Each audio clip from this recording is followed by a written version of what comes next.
It looks like we are good to go. Well, welcome everyone. I know it's not welcome because you've probably been listening to lots of amazing speakers. I'm very happy to be here. I am live from Bogota, Colombia, and so glad to be with you. I'm going to share a little bit of my perspective and my stories and work with using story sharing exercises to help teams and companies really cultivate psychological safety. So let's begin there. Psychological safety, what is it? How do what does it come with? How do you eat this? Here in Colombia, we say sometimes like, what do you eat psychological safety with? Like, I don't understand. What is that? So let's go into a definition. I think my favorite definitions come from the researcher and one of the pioneers on psychological safety, which is Dr. Amy Edmondson from Harvard. She's been working on this from the 90s. She's worked on lots of teaming. Perhaps you're familiar with her work, but I'm going to go ahead and read this definition for you. Psychological safety is a shared belief held by members of a team that the team will not embarrass, reject, or punish you for speaking up, right? So it means that within this team, I trust that I can take on risks, I can be vulnerable, I can put forward new ideas, I don't have stupid questions, I will not be, as you said, as the definition says, embarrassed, rejected, ridiculed, or punished for speaking up. So when you have psychological safety in the workplace, people feel comfortable being themselves. And so what are the benefits of having psychological safety within your team? Well, I'm going to share a little story of how this could look in real life. So right now I'm working on a big leadership development project, right, with a tech company, the office that is based here in Bogota. And it's challenging because it's a 4-month leadership development program, which means that you have to it's not just training, it's getting into people's mindset, like inviting people to have some shifts within their stories, right? To shift the way that they see what it means to be a mentor, to shift the way that they think of themselves and their position within a company and how they move the big story forward, right? And doing that virtually has its challenges because you don't always have, like, it can be done, definitely, but now we're in this COVID world, so everything is virtual. And I'm working with people who have maybe a shorter attention span, who want really, really practical stuff, who don't like to stay in the philosophical area. Maybe or have worked with people like that, or maybe you are like that, and that's completely fine. So how do we use story to get forward in these types of situations? And I'm working with a team, right? So behind the scenes, the story I have is actually not with my client, it's with me and my team. And I'm going to practice myself a little bit of vulnerability. So 3 of us were working on an instructional design for these sessions, right? We're working on instructional design, and I had a base idea. And physically, one of my team members was with me in home office, right?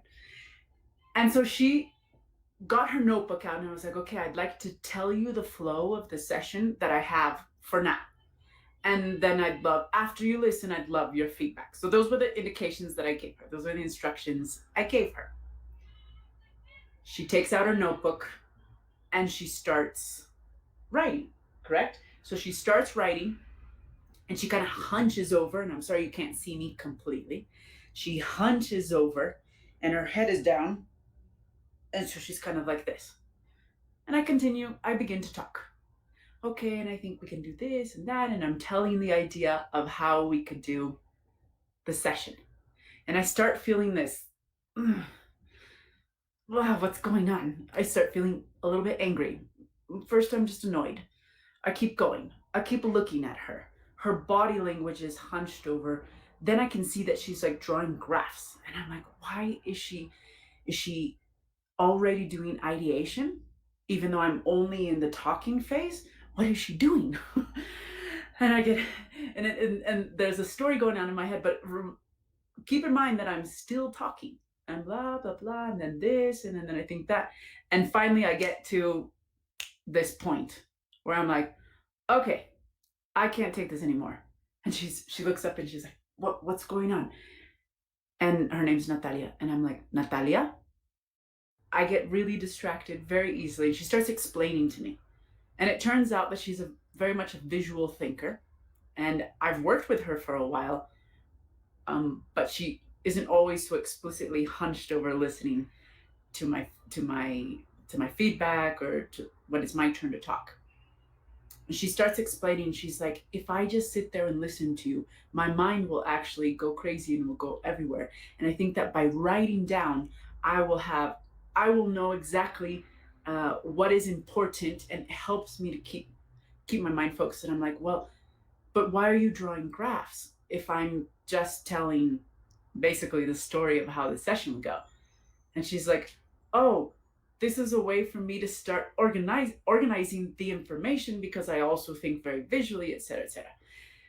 And long story short, I was still angry. I was still frustrated because I was like, but you don't even look at me. It feels like you're ideating. You can't ideate until you receive all the information from me. Then based on that, we can. And she's like, I'm not ideating. I'm not ideating. I promise. And I'm frustrated, and my body language is kind of like halfway towards her, and she's a little bit on the defensive, and I keep pushing through nicely. But I said, okay, Natalia, I understand.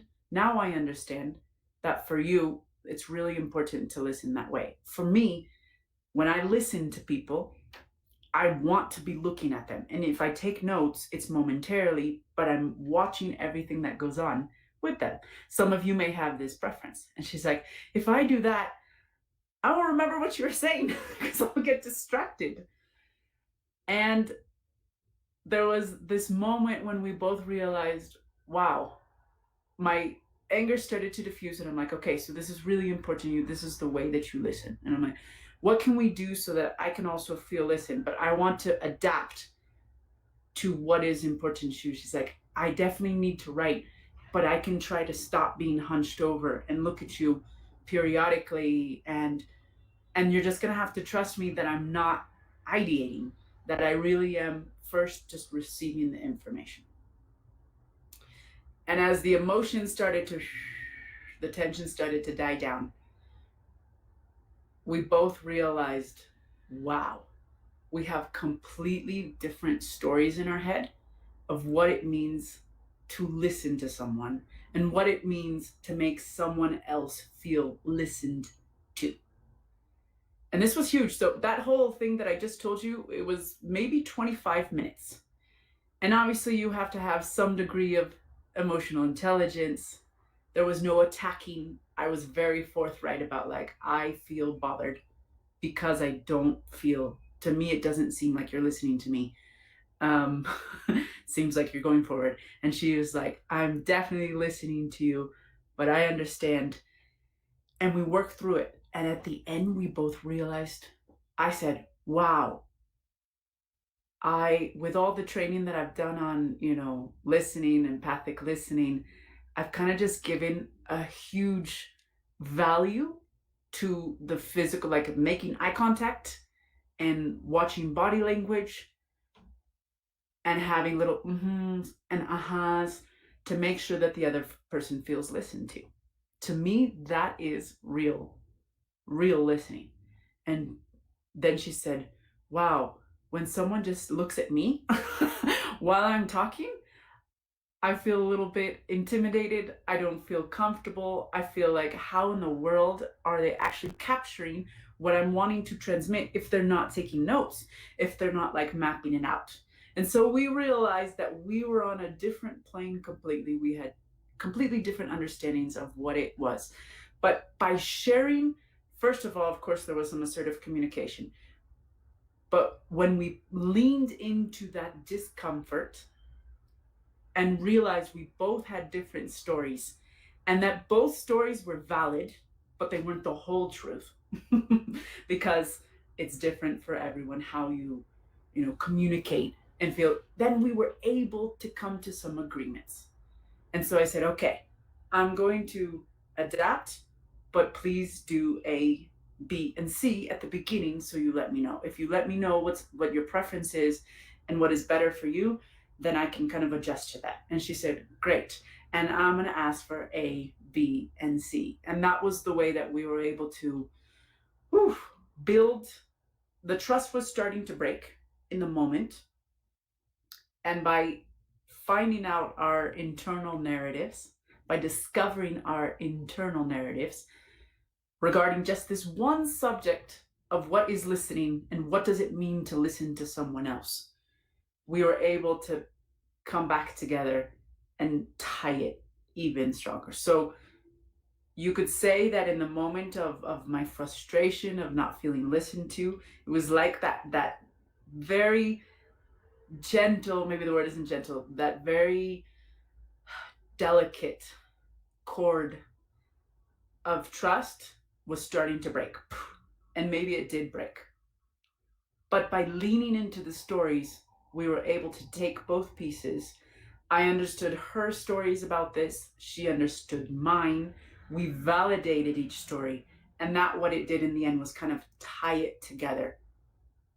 And in the end, you have more trust, not less. If you can get through that moment of conflict and make sure that it doesn't escalate to relationship conflict. So now I'm really grateful because this is one thing that has helped our work flow even more, because we do creative work. We use story as a resource. We're designing online, virtual experiences and processes that help leaders to use story as a resource. So internally as a team, my team and I, we need to be really connected. That's why I could share so many more stories, but that sense of like, I can tell Natalia, hey, I'm not feeling comfortable here. I can take that risk because we have been working on building that psychological safety, right? We give each other the benefit of the doubt. We don't reject each other's ideas. But often there are misunderstandings. There are what are called in the academic world, they're called task conflict or process conflict. And if you know how to draw on story as a resource to face those conflicts, what you can have in the end is not, because conflict we think of as something that like snaps, breaks, makes a unit or a whole break into two or to three or to four. Often when conflicts on teams are not well managed, what happens? You get factions. I'm with this one, not with you. I'm against her, and etc., etc. Right? But when you use story as a resource, because since story, and I'm sure you've heard it so many times during this conference, since story is the way that we make meaning, since story, our true stories, our real stories reveal the values, the real values we have, reveal the real feelings we have towards things, right? Those stories are often fixed in our mind, but through story sharing exercises, even in the moment, that heightened moment of conflict, even in that moment, story has the power to bind up, to bring back together, and actually make stronger than before. This is why I actually really like conflict. Now, I'm going to qualify that. I like the opportunity that conflict gives us to discover things about others on our team and about ourselves. In the story I shared with you about Natalia, I definitely realized, oh my gosh, I have this huge bias. And I have been working in training with soft skills for years. And I just kind of took it as truth. See, there's the thing about story, right? The stories, I call them internal narratives. I know many other practitioners do as well. Those internal narratives we have that have been ingrained and similar stories have repeated, those become what we think when we don't externalize it are our truth. We take them as truth, right? And they may only be a part of the truth. For example, being listened to could involve eye contact and following body language, but it could also have other things. Right? Despite what the literature says, it might change. And we learned that, Natalia and I also learned that we had two parts of maybe a much fuller narrative, and discovering together what could be the full narrative. And that's just one topic, imagine. Just as one little topic of being listened to has helped us to work together. So, with the time that I have left, definitely I just want to give some tips, some exercises. I'm at about 10 minutes or so before 20 minutes before we go into questions and everything. And I want to give some tips and exercises that I have used. But I think the invitation here is to be creative. If we understand that bringing to the surface your own internal narratives and confronting them with others on your team is a tool that can bring you through conflict and into something stronger, then we can embrace conflict if we have the tools within certain parameters. Conflict is necessary to build up psychological safety. It's completely necessary. In fact, in these days, I'm doing a master's degree at Northwestern University right now. I just started in the fall, and one of my recent assignments, it's on learning and organizational change, right? And one of my assignments recently was kind of going into the literature on teams and teamwork.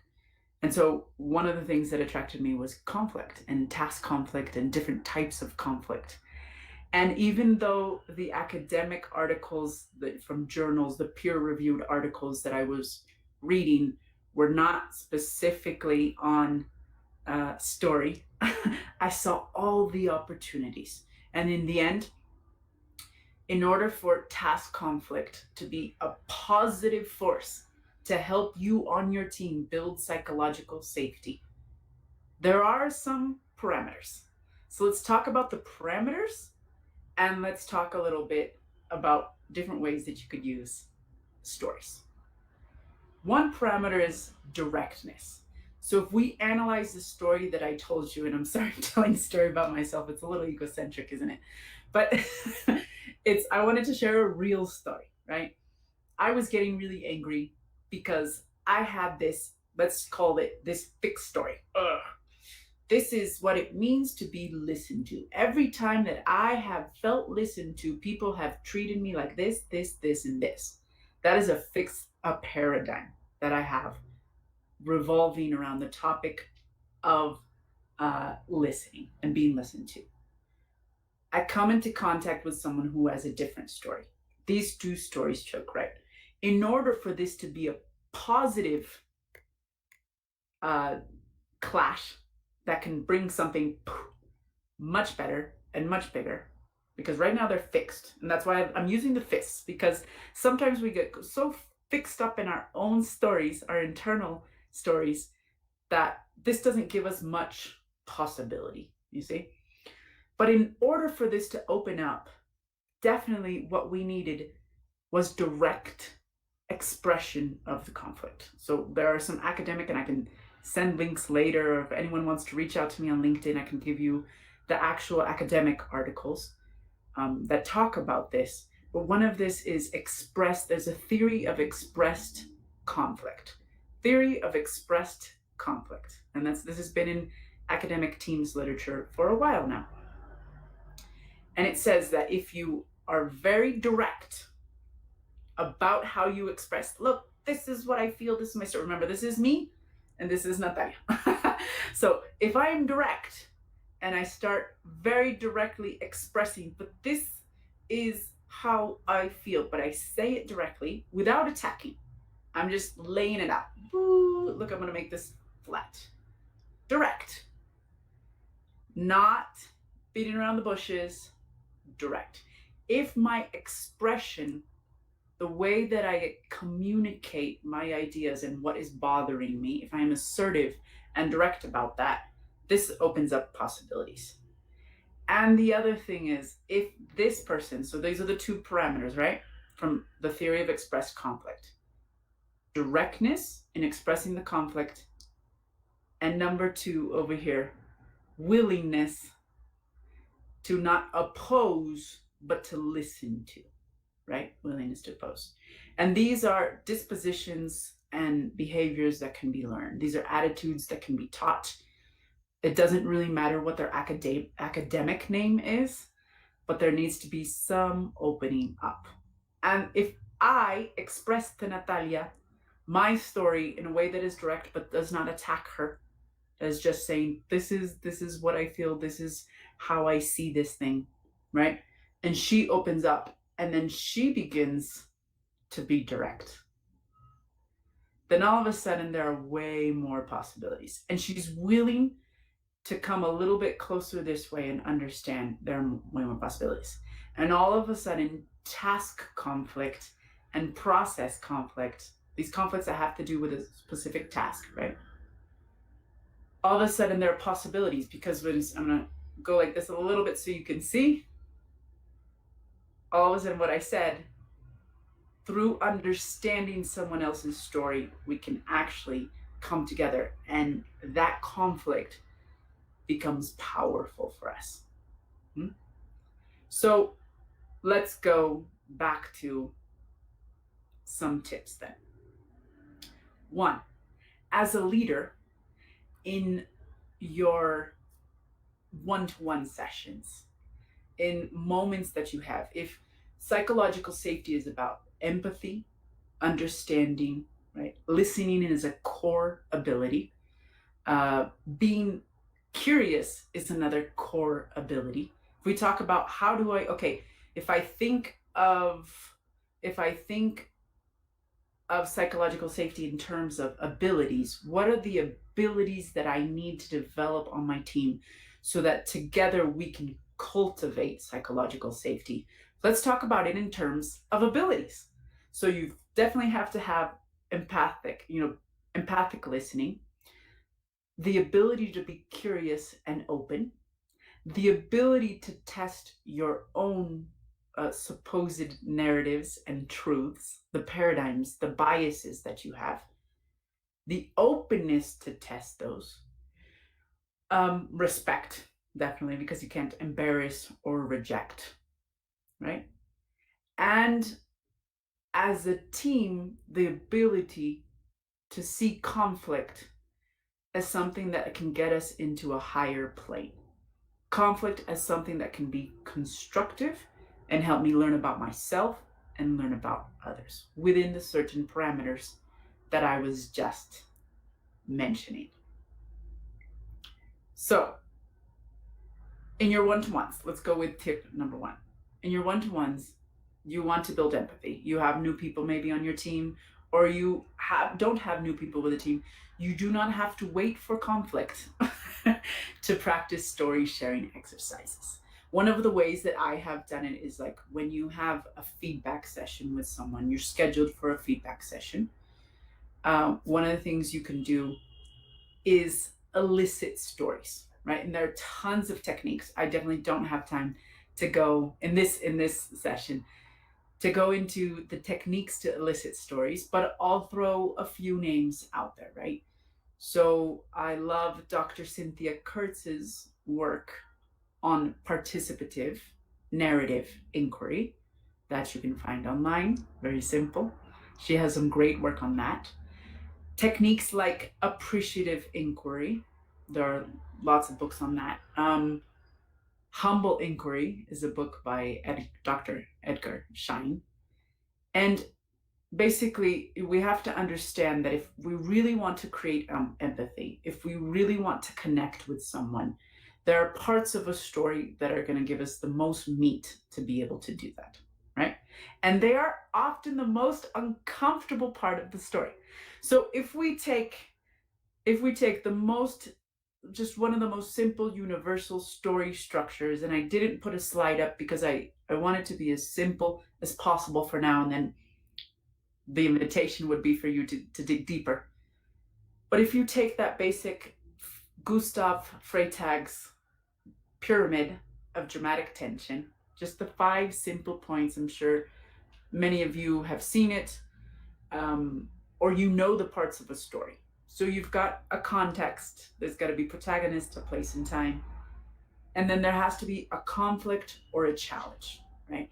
And that conflict or challenge, the pyramid goes up because the dramatic tension begins to get stronger. So if we talk about tension, if I had a rubber band here, let me see if I have a rubber band. Well, if I had a rubber band here, you would see that within a real story, the magic of the story can be found in how, when you're listening to someone, how they define the conflict, what really is their dramatic tension that tells you a ton about someone, right? The dramatic tension is how they struggle internally and externally. It's the tension of such simple things as like, I want to be healthy, but I also but I also want to have these tacos, or I want to eat this hamburger, etc. That's a very basic example. But there's the tensions, the things, do the right thing or give in to temptation, etc. On so many levels. And when we get hooked into a story, it's because during the protagonist's dramatic tension, which in a movie could last an hour and a half, right? In a short story, it could be the bulk of the story. That's where we can make connections, because that's where we identify as listeners. That's where we identify and say, oh, I felt that. Maybe I've never been through those circumstances, but I have definitely felt shame. I've definitely felt anger. I've definitely felt excitement about a new project, etc., etc. Whether they're good, happy, positive, anything in between types of stories, right? So if you as a listener pay close attention to how the person telling you their story defines the conflict, to shares the dramatic tension, and sometimes you have to ask more questions, but what really was the challenge there, right? And there are techniques to do this. And 3, if you can understand what led them to that turning point. Any story will have at least one turning point, which loosens, which helps like the knot come undone, and the tension finally goes down, is released. If you can understand those, conflict, dramatic tension, both internal and external, what really was causing struggle for this protagonist, and the turning point. Turning point can be good, bad, it's neutral. If you understand those 3, you'll be able to understand a ton more about the person you have in front. So let's go back to that tip number 1. You're in a one-to-one, let's say a performance review. And instead of just talking and saying, I like this about you, you did this, and then your performance has been good, bad, whatever, what are your goals? Why not bring into the session, why not elicit some stories and listen to them about how they tell a project? So on a one-to-one, in a one-to-one type of situation, something really positive about this is that if you have in your mind like the structure of the story, you know where to focus. So if they tell you, let's say someone on your team named John, right? John tells you about a client meeting and how maybe conflictive, or maybe how difficult, how challenging this client meeting was. And if you can listen with curiosity, with openness, trying to understand, okay, what are John's values, beliefs, how is John making sense of his own role with this client, right? Is there any chance that maybe John is seeing archetypes? Is he falling into very archetypical narratives, types of stories? So archetypes are just repeated symbols. So some simple archetypes are the villain, right? The client is bad, or the provider, or my boss is the villain of the story. the victim, which as adults, we still love that story, especially when we're the victim because it takes a little bit of the responsibility off. Or the hero, a favorite of narcissist, right? That's just a joke. We all love to be sometimes the heroes of our own stories. But when you're listening to John, you're listening with curiosity to discover. This is very important that you're trying to discover. So if I go back to my story with Alma and Natalia, right? I expressed directly, and then she was not opposing and she decided to express directly. And as she came forward and started expressing how she understood listening, I was open and curious about, okay, I'm angry, but what is this new thing that she's telling me about? And then I was able to change my posture and listen to her, and the same thing happened in her. So it's important for you to be willing to comprehend someone else's story, willing to accept that your way of seeing things is not the only one way. There may be opportunity for correction. There may be opportunity for say, oh, actually, we're not aligned with our team goals or whatever it may be. But that willingness and that disposition to first understand before anything else, we're empathizing and trying to see the project through John's eyes. That should be number one. That should be key. And I've tried it myself. I've helped leaders do it. It can be difficult because you're also dealing with your own emotions. And if you're particularly, let's say, things are not going well with the client, and John maybe has some excuses, or you can clearly tell he's taking on a victim role, a victim archetype, it can be hard, of course, right? Storifying your leadership, I don't think we're giving you easy steps, but we are giving you, I think all of the speakers here are aligned in doing powerful steps. It may require some openness on your own part as a leader. At least in my experience, that has definitely been the case. So, one-to-ones, elicit stories, be curious, take on an investigation, and two, facilitate activities, perhaps in projects, in postmortems, where you can use stories as the centerpiece for learning. Stories as a centerpiece for learning. So, different ways is you can elicit stories, identify roles, someone who maps it out visually, someone who just asks questions, someone who just does this, and do that as part of your feedback exercises with your team. Incorporate stories into your project's postmortems. When you finish a project, how do you use story as that main source of information, and practice it with empathy? And of course, based on the story that I shared with you, in the moment that a conflict rises, story is your number one ally. If you can be direct and help others not to oppose, not to clash like this, but to really open up and find possibilities, discover something by sharing your own stories. Archie, how are we on time? Is it time for Yes. questions? No, it's actually we had 30 for the webinar and 10 for questions, so Oh, we're left for perfect. three. Yes, we're left for three for questions. Never mind. We had some lovely time. We're actually having this great question from Lee. Perfect. So let me read it out for you. How do you navigate the emotionality, fear, anger, hurt that goes hand in hand with the conflict? Great question there. It is.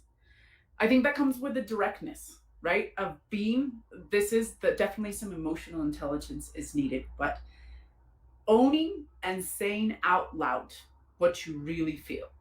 It's so easy for us to try to censor and say, I'm a professional, this should not bother me. And honestly, it took me a few minutes. Like it when I go back to that story that just happened like a month ago, um, I was internally like, how do I, should I even, this, I'm being immature, I'm being stupid. So you have to find a way to quiet those voices and just say, yes, own your emotions and say it out loud. Because when you say, I am angry because, I am frustrated because, and it's mine. Like, I feel anger. This is my emotion. It is not their fault.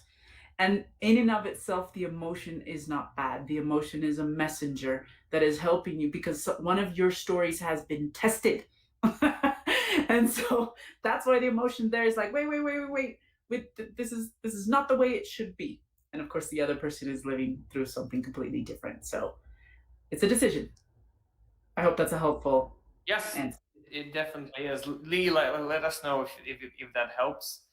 Thank you so much. I love your story with Natalia, and I really have several popping up just like this one. So thank you so much for sharing in your very specific manner with full of energy. That was lovely. I'm glad. Alma, we still have the time to ask this last question for every speaker, and it's gonna be the same one. I want you to finish one phrase. So let's imagine the story came to life, to being, and she was about to teach leaders one thing and one thing only. That one thing would be. I love this question. That one thing would be uh, that the best way to form deep connections is to find how your stories connect and come together with other stories that are completely different. And in that is where we find true meaning. Hmm. Wonderful. I hope you guys enjoyed it. Let's give our fires and our pluses and exclamation marks, whatever you want, to Alma Quiroga. That was a fabulous display of psychological safety and the connection to I'm stories. so Alma, glad. thank you so much. Lovely Thank to you have for you. having me. Thank you for the opportunity. Thank you for everyone listening out there and continue enjoying and learning from stories.